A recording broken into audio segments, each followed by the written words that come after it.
Glam touch by তুলির স্টুডিওটা একদম ভিতরে হওয়ার কারণে সবার এত সমস্যা হয়। সবাই আমাকে কমেন্টে এবং মেসেঞ্জারে জিজ্ঞাসা করেন, আপু আপনার লোকেশনটা কোথায়?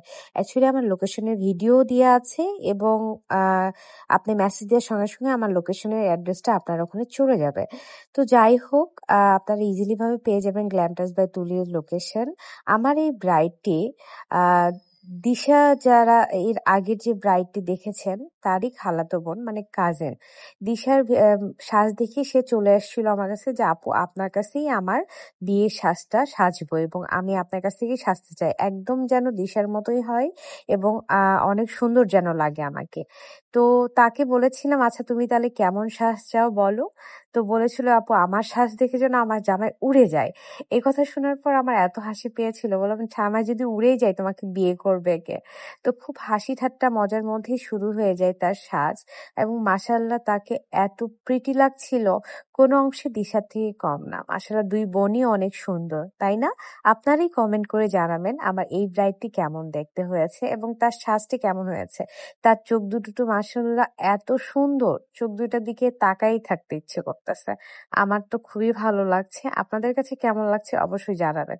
এবং সে আমাকে এত সুন্দর কমপ্লিমেন্ট দিয়েছে, এত সুন্দরভাবে কমেন্ট দিয়েছে, রিভিউ দিয়েছে যে আমি মুগ্ধ হয়ে গেছি তার কথাতে।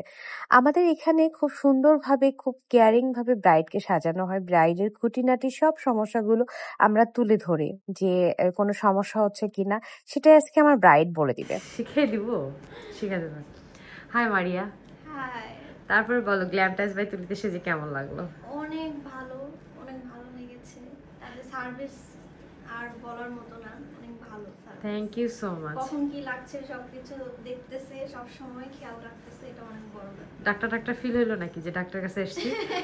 কিছুটা অপারেশন থিয়েটার লাগবে, পানি লাগবে, এই টাইপের। আচ্ছা, তোমার আগামী দিন অনেক শুভ হোক, ভালো থাকো, সুস্থ থাকো, আমাদের জন্য দোয়া রাখবো। আল্লাহ হাফেজ, থ্যাংক ইউ। আমাদের ফেস কিন্তু কথা বলতে পারে। আমাদের যেমন অসুখ হয় বা আমরা যখন খারাপ ফিল করি, তেমন আমাদের ফেসও কিন্তু সেম ভাবেই অসুস্থ হয়ে যায়। আপনার যদি গ্যাস্ট্রিক থাকে, আপনার যদি মাথা ব্যথা থাকে, ঘুম ক্লিয়ার না হয়, তাহলে কিন্তু আপনার মুখে মেকআপ বসবে না। এটা একদম চিরন্তন সত্য। তো আমি আমার ব্রাইডকে কাজ শুরু করার আগে জিজ্ঞাসা করি তুমি কি খেয়ে এসেছো, তোমার অ্যাসিড ফর্ম হচ্ছে কিনা বা তোমার ফিভার আছে কিনা, সবকিছু ক্লেরিফাই হয়েই দেন তার কাজটা আমরা শুরু করি এবং তার কোনো মেডিসিন লাগলে সেই মেডিসিনটাও আমরা প্রোভাইড করে থাকি। তার অ্যালার্জি প্রবলেম থাকলে সব ক্ষেত্রে সবকিছু বিবেচনা করেই আমি আমার ব্রাইডের কাজটা করে থাকি। আমার মিষ্টি ব্রাইড, তোমার জন্য থাকলো অনেক শুভকামনা। ভালো থেকো, সুস্থ থেকো।